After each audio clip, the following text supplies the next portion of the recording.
Land Rover Discovery, Jeep Cherokee, Toyota Land Cruiser Prado and Mitsubishi Pajero, the giant killers amongst off-road SUVs.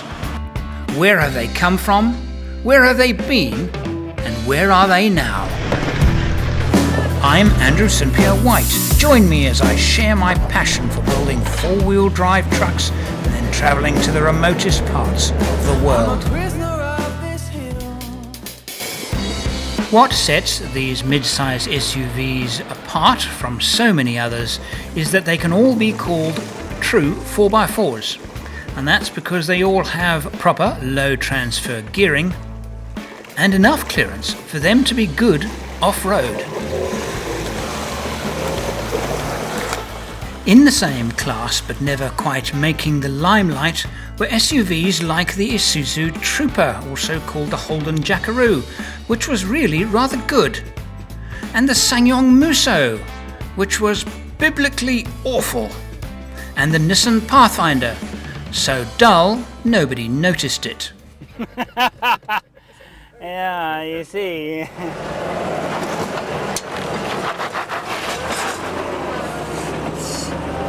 The first Land Rover Discovery was launched in October 1989.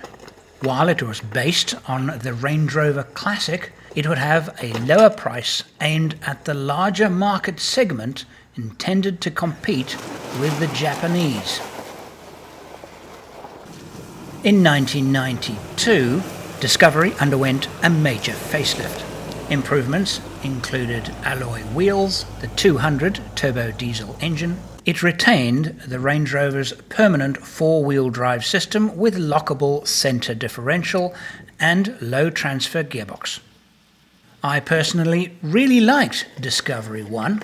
It was extremely good off-road, enormous fun to drive, while still being really comfortable on-road, although in this environment it was lacking when compared to its rivals.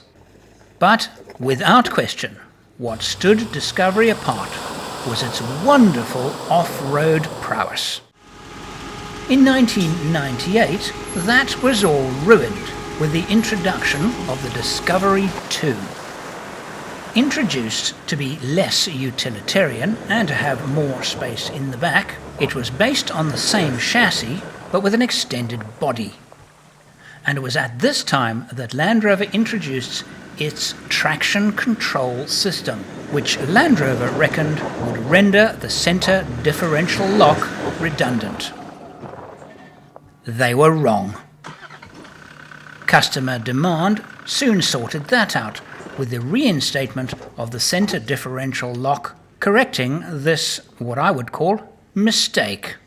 Discovery 2 was a good example of Land Rover's innovative design attitude. Together with traction control and hill descent control, a system called ACE, or Active Cornering Enhancement, an electronically controlled hydraulic anti-roll bar system. The result was a remarkably stable ride on tarmac at speeds, on corners, and very good axle articulation when off-road, which the Discovery 2 really needed because of the lack of that centre differential lock. But it meant that Discovery 2 was equal to its competitors when on-road. Now, this should be interesting. This is a vehicle with another system. It's called QuadraDrive, and this is a Jeep Grand Cherokee, developed at about the same time. Land Rover's traction control and the Jeep QuadraDrive were similarly matched in performance.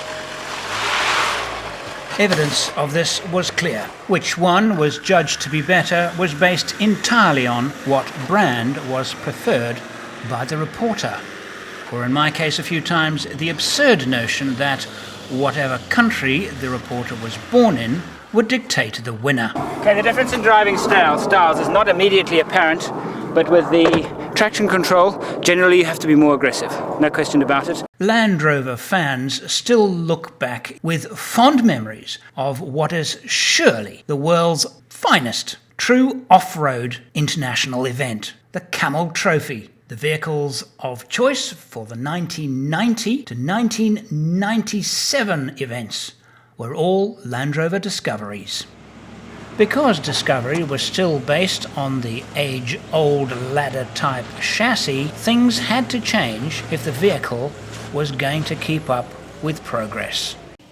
By this time, the Toyota Prado was in its third generation and developing traction systems of its own. Prado was first launched in 1984, but was a compact, short-bodied vehicle, and it was only in 1990 that it had evolved into the mid-size SUV seen today. As can be plainly seen, the styling of the current 70 series owes a lot to the early Prados. When deciding on the path for your vehicles, beware of deep holes. Always keep your wheels out of deep hole. My first encounter with Prado was a long-term sponsorship of a 90 series, the second generation. One of the quickest ways of getting a vehicle like this out is using a snatch strap. It had the KZTE 3-litre turbo diesel engine. I found it to be an exceptionally likeable vehicle, better on-road than the Discovery, but not quite a match off-road. It had permanent four-wheel drive, a conventional lockable centre differential, and no traction control. The second generation Prado was sold between 1996 and 2002, a typical 8-year interval for the time. What happens when a tyre gets let down? Well, many people think that it gets wider. Not really.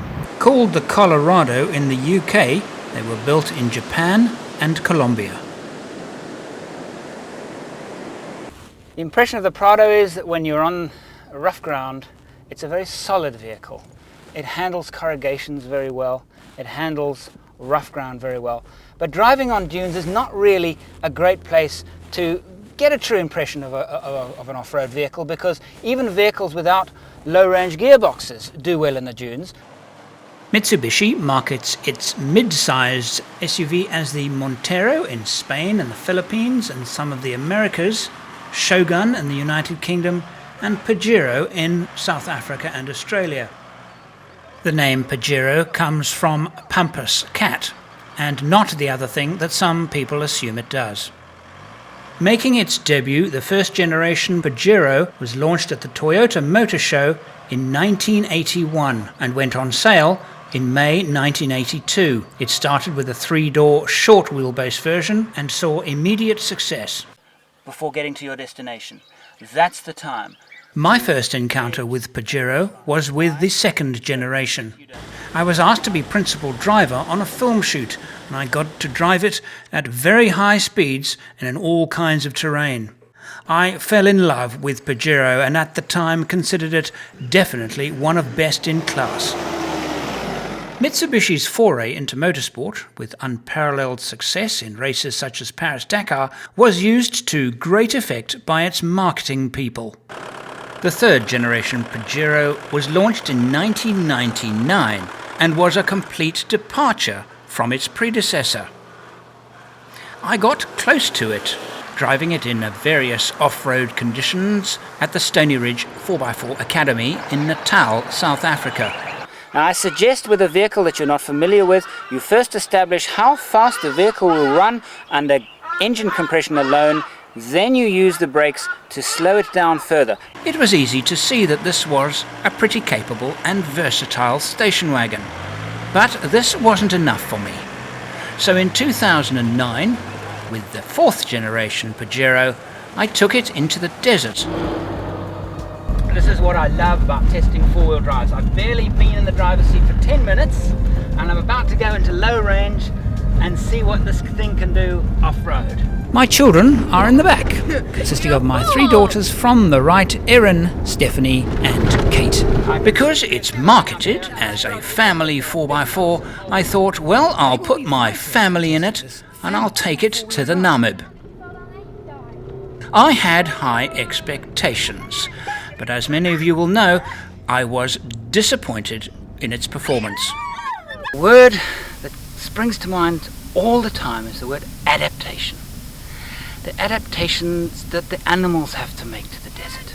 The adaptations that the plants have to make. And this week, the adaptations that need to be made to the vehicles that traverse the desert. And of course, adaptations of the people themselves. And the question is now, is the Pajero well adapted to a desert environment? Well, the answer is a conclusive no. Too much plastic, too close to the ground.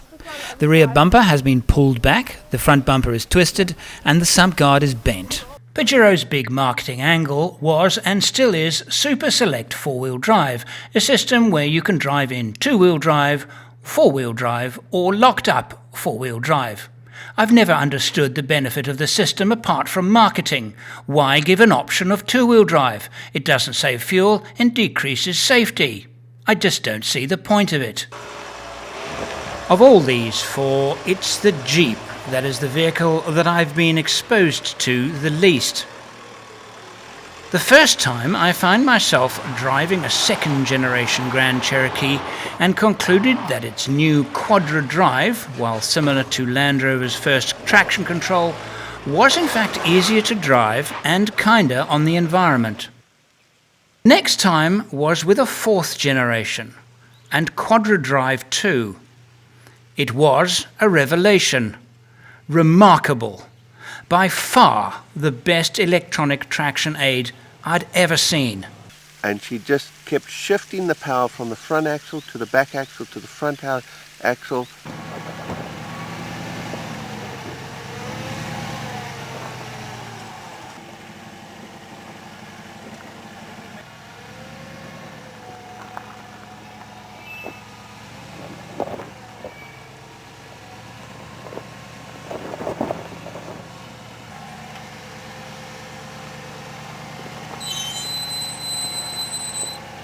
See if I can get this car to stop. Well, that was truly amazing. We had it in a complete cross-axle, front wheel off the ground. You could feel it. I stopped the vehicle there, and it's normally a place where we get the people to know that their vehicle, even with all their traction controls and everything like that, you're going to have a problem. This vehicle would not stop. It would not spin out. It's incredible. My Gelandewagen wouldn't have done it easily, with all 4 lockers locked. Well, 3 of them. As a brief footnote, Jeep South Africa, after seeing this report, vowed never to give me a vehicle on loan again. This is because of this shot, where I actually managed, after a lot of hard work, to get the Jeep to stop. Oh well. My last in-depth experience with the Land Rover Discovery was in 2012, when I was loaned an LR4 for a whole year. Perfect, keep it on that line. No, don't go that way. The temptation is to always steer away from the drop. That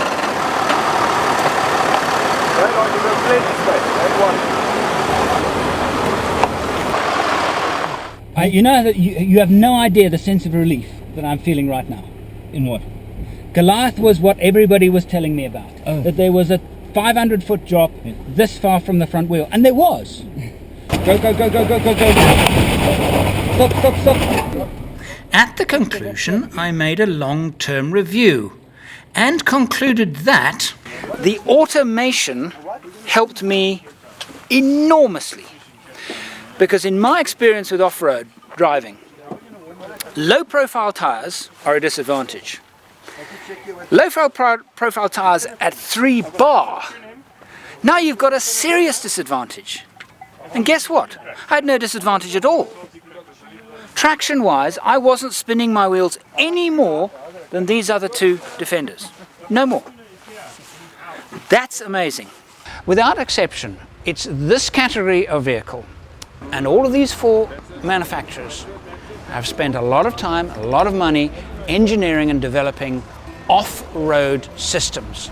So while they're making the vehicles better and better and better on-road, because 90% of their customers will not take them off-road, they're also aware of that 10% that do take them off-road. So it's in these vehicles that we have marvelous traction control systems, safety systems. You can drive over terrain not dreamt of by the vehicles built 25 years ago.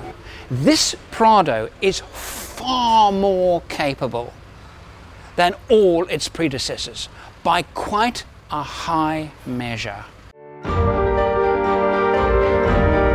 So this then is the fourth generation Pajero, and it was first seen at the Paris Motor Show in 2006, and it was also in 2006 that the then called Montero actually disappeared from the US market altogether. So that's 12 years, and it doesn't appear right now that a new model is imminent. And it also appears that during the last 12 years Mitsubishi has been chasing emissions regulations harder than they have been chasing new customers. There have been mostly cosmetic tweaks, better sound system, and a few tweaks to the chassis to improve its ride. And those tweaks are quite obvious when I get into the cab. The interior is very similar to the 2006 model with some niceties attached. But I have to say that of all of these vehicles that I'm discussing now, the very best driving position is the Land Rover Discovery 1 and 2 and this model Pajero. So, in the current Pajero, is it a 5-seater? It might have 4 doors and 5 seats, but is it a 5-seater? Good legroom, good space, nothing wrong with that at all. Now that is a surprise. They've sorted out the back seat. This used to be a wooden bench. This isn't great, but it's not bad. So the question remains, has the Mitsubishi Pajero changed? Has it morphed into a new type of vehicle? Well, the simple answer is no, because it started out as a multi-purpose 4-wheel drive SUV with real off-road ability. Now let's think about it. How's the clearance? Not great, but not bad. It has a suspension system that is easy to modify. So if you want to add a little bit of clearance and add a little bit of payload, it's easy to do. It's easy to accessorize, which means the goal of the original designers is still being maintained with the Pajero that you can buy today. So this then is the Prado 150, launched in 2009, the 4th generation of the Prado. So it's been 10 years since they've made major changes to this vehicle. But in those 10 years, they have tweaked quite a few things. Traction control, hill descent control, all of the 4-wheel drive playful things. And thankfully, they've also spent quite a lot of time getting its cosmetic look right, because honestly, I've never enjoyed the look of the Prado until now. You know, sitting in this interior, I realized that the interior designers of motor vehicles don't have much imagination. It's very functional, it's nice, it's a comfortable place to be, but it's, there's nothing wrong with it. But as these vehicles have evolved, I think the designers have struggled to do something interesting with the dash layouts and the interior. While they've all got something special going on with the traction control and the clever toys, none of them have got, with the exception of Land Rover, got anything going noteworthy about the interior styling.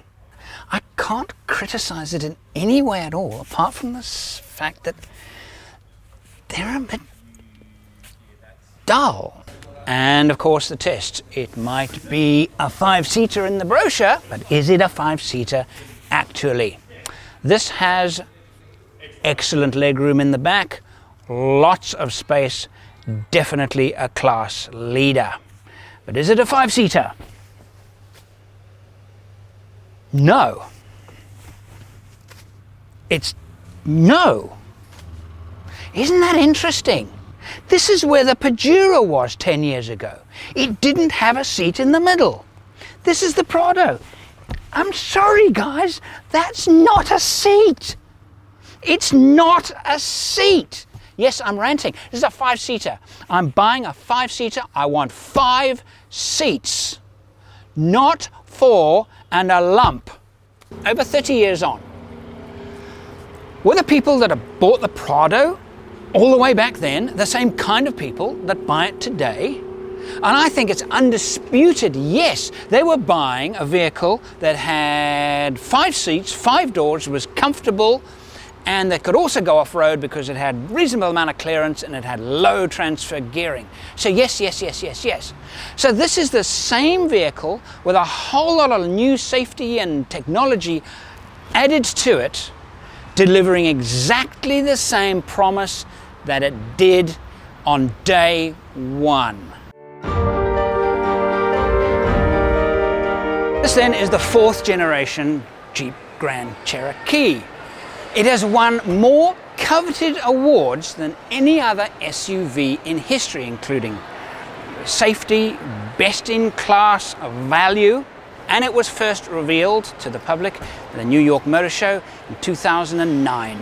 I've always felt that it's been Jeep and Land Rover that have been the forerunners of developing traction control system to aid these SUVs, street cars, tackle incredible terrain without a lot of skill from the driver. And of course, when Land Rover came up with their traction control, Jeep answered with Quadra-Drive, which was soon improved, and Quadra-Drive 2 was released, and then Land Rover started calling theirs all kinds of names like Terrain Response. Now they're on Terrain Response 2, and here it's Select Terrain or something like that. These systems stand apart in the world as four-wheel drives. They are truly remarkable pieces of engineering. The driving position of the Jeep for me is a little bit low. It's quite typical of quite a few American vehicles. The seats are generally softer, which I don't mind at all, but it's more of a sit-in as opposed to a sit-on. And so it's not my favorite driving position, but if I look at the interior appointments, the quality and everything, it's actually very impressive, and I would put the second on the list just a tad behind the Land Rover. Is the Cherokee a 4-seater or 5-seater? In terms of room in the back, I would say this is probably, yeah, about the same as the Discovery. Very, very good. And best in class for middle seat. It actually, it's still a little harder than the side seats, but it's good and soft. So yes, definitely a 5-seater.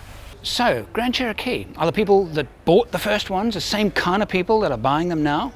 Well, yes, there's no question about it, but they have actually broadened their market. There are so many models, including a 2-wheel drive version, models of Grand Cherokee available, that you can go from somebody who just wants a shopping car, and they make very nice just SUVs, to somebody that wants to go a bit off but goes a bit off-road. Once somebody wants to go serious off-road and wants all of the bits and pieces and all of the electronics to help them, and to even those that do not want to go off-road at all, but they want a vehicle that looks incredibly cool and makes a lot of smoke because it's got an enormous engine. None of the others offer that. This, of course, is the Land Rover Discovery 5, the 5th generation Discovery. Very different from all its predecessors in many ways. It was released to the public in 2016 at a private press function just before the Paris Motor Show. It's the first Discovery not built in the UK. These new ones are now built in Slovakia. And when they're developing it, because the LR3 and LR4 were so heavy, it's made largely of aluminium. They saved close to 1/2 ton of weight. The evolution has gone like this. Discovery was built on Range Rover platform, and then a platform all its own. And then Range Rover Sport was based on the Discovery platform. Now Range Rover Sport has moved off that platform, and they've now created their own platform, and Discovery's gone back to the Range Rover platform. All that means is that some of the practicalities that were such a strong point of LR3 and LR4 have been removed. I owned and adored my very first Range Rover, and I really loved the LR4 that I had for a year. And on both of those vehicles, and a Land Cruiser I've also owned, there was a design feature of those vehicles that made it wonderfully not just practical, but wonderfully practical. It was like the gem. It was what made them So wonderful to live with. And that was a drop-down tailgate. It's gone. So is Discovery 5 a 4-seater or 5-seater? Space in the back is very good. Very good, maybe best of all 4 of them. Extremely good. Firm seats, but I trust that these are good seats and comfortable seats because I've driven these vehicles and the seats are good. They really are good. And in the middle, yeah, it's a bit firmer than that seat, but not much. It's a pass. It is still a 5-seater. And the interior and driving position. Very nice driving position. Best of all 4. And Land Rover really have a knack for interiors. They do beautiful, beautiful interiors. But I have to now conclude that the Land Rover has moved on. I mean, I just look at the materials used here and the feel and and just everything about it. It's in a different class. So, is Discovery 5 being sold to the same kind of people that bought the first Discovery? Emphatically no. You know, there was a time when I first met Land Rover as a brand, Land Rover was the every person's car. Everybody could buy a Land Rover, but the guys who did, the people that bought Land Rovers, knew something that very few other people knew. I mean, we were in this was something that we had and it was special, but it was still accessible to ordinary people. That is no longer the case. And Land Rover is no longer the everyman's car. Land Rover is now a luxury car maker. And I'm gonna prove it to you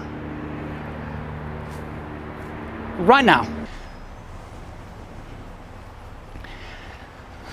Most dealerships that we've gone to film this, they've all been in, you know, kind of motoring areas where you have Ford and Mazda and Subaru, but not Land Rover. The Land Rover dealership now keeps company with people like this. And let's face it, with neighbors like this, it's going to help you sell expensive cars. So if I had to choose one of these 4 vehicles right now for my own use, okay, let's talk about Pajero. Too old, too clunky, not good off-road. But of all of the reasons not to buy a Pajero, it's this. I'm stuck. The vehicle's electronics keep beeping at me. It's driving us all mad. All this car does all the time is beep at you. Can you imagine how frustrating it is being stuck and having this car nagging you like a nagging fishwife? Not a problem. I'll get out of this. I would know that if I had to spend more than a few days with a Pajero, I would end up in a mental asylum. In 3rd place, I'd put the Land Rover Discovery, because as impressive as that vehicle is, I couldn't bear to look at its rear end on a daily basis. I couldn't do it. But it has incredible performance, but because I cannot adapt it to my use, sorry. I wish, but no. Let's have a look at the Cherokee. The Cherokee is a very impressive vehicle, in whichever way you look at it, it has an incredible traction control system, but it's also a little bit difficult to modify. It's not as easy to modify as the Toyota, but easier to modify than the Land Rover. So it would probably put the Jeep as in 2nd place. What's left? Prado. I can adapt it. It's really good off-road. And while its traction control is not of the same standard as Jeep or Land Rover, it's good. It is by far the most versatile vehicle. The only challenge I would have with a Prado is this. While the Discovery is unbelievably ugly to look at on the outside, could I actually stand to look at this dashboard? And remember, when you're driving a car, you're looking at this hour after hour after hour. And I know for me, personally, if I was driving behind a new Land Rover Discovery, I'd overtake him or let him get on his way. I wouldn't stay there. If I'm stuck behind this dashboard, I don't have any choice. So I wouldn't buy the Prado either. But that's just me. Thank you so much for watching. If you would like to support the channel, click the Patreon button on the screen now, subscribe, and if you enjoyed it, give us a thumbs up